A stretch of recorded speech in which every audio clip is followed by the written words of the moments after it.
without further ado, let's dive into this one. Hi everybody, it's the Gringo Scott. Today we are reviewing the movie called Ode to Joy.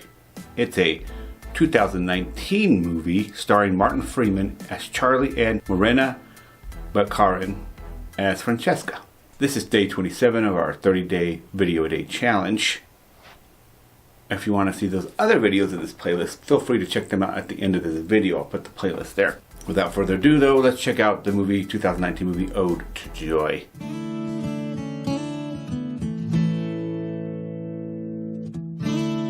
This movie. Before we get into that one, let's look at the word. Cataplexy is a neurological disorder that causes sudden attacks of muscle weakness. And Charlie, he has this rare disorder that causes him to lose control of his muscles whenever he's overcome by strong emotions. That's the cataplexy that he has. But when a beautiful woman falls for him, he must soon decide whether to suppress his feelings or take a chance and let love in. Let my love open the door to you, my love open the door. But then he passes out, so he can't let them in. That's kind of the situation for him. Poor Charlie. Charlie bit my finger. Well, guys, I'm sorry. I just have to. Charlie bit my finger. He bit me.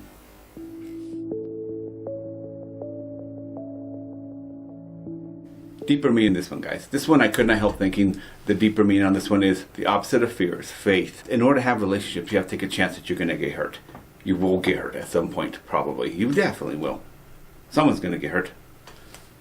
And you have to have faith that you'll figure it out. You have to have faith that if the relationship doesn't work, or it does work, or whatever, especially in the beginning, most relationships, intimate relationships with a partner, are not going to work out because you're learning how to get into a relationship. You're forming that persona, relationship version of you. And it's a bit rough in the beginning, so you have to go through a lot of relationships. They say that you have to date like 12 people. People date 12 people before they find a long-term relationship. So you're going to have to get out there and practice. That's just the way it is. One thing you need to do, or what's important for anyone, is to build a support structure around you. That way, when stuff happens, because it will, you will have that support structure to help push you back up and keep you moving forward. And that's the deeper meaning on this one, guys.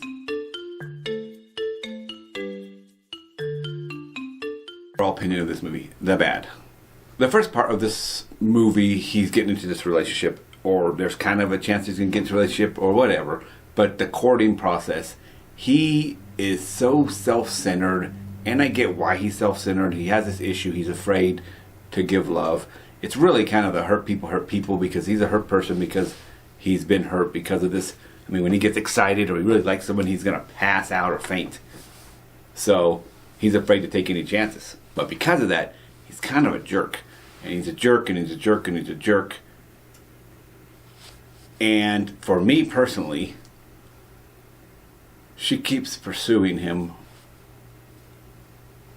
And he's so not into her, quote unquote, that it gets to the point where I'm like, it's just not, it's making me feel like it's just getting awkward.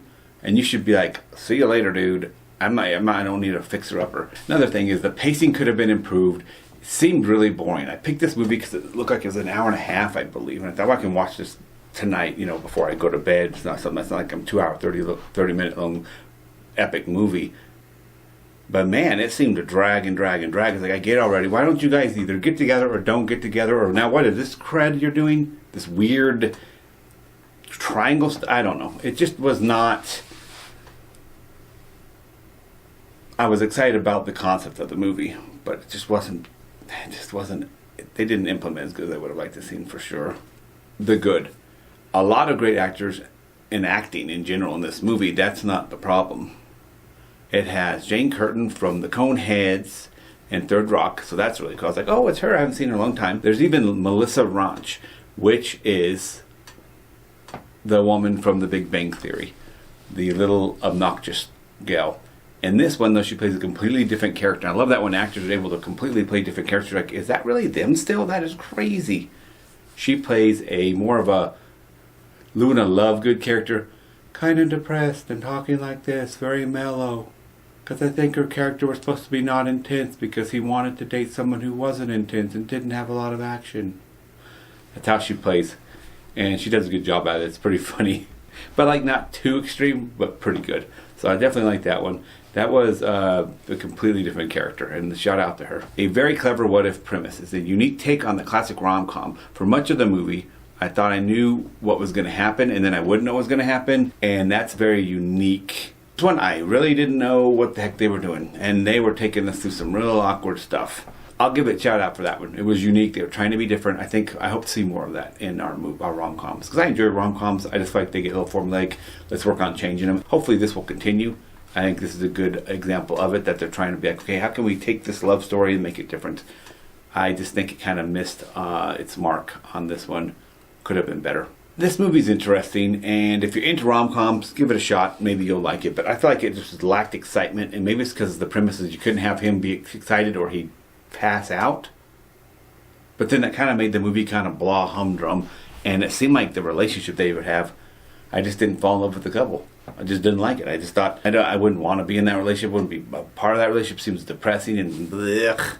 No, thank you. So that made me not like it, because a lot of times what makes me enjoy rom-com is I can imagine being part of that coupleship or whatever, and kind of get that, yay, it's cool, I want to do that, or yeah, that would be a neat relationship. Before I give my opinion on Ode to Joy, out of a scale of 1 to 10, please remember to like, subscribe, and leave a comment. But without further ado, I'm going to give Ode to Joy a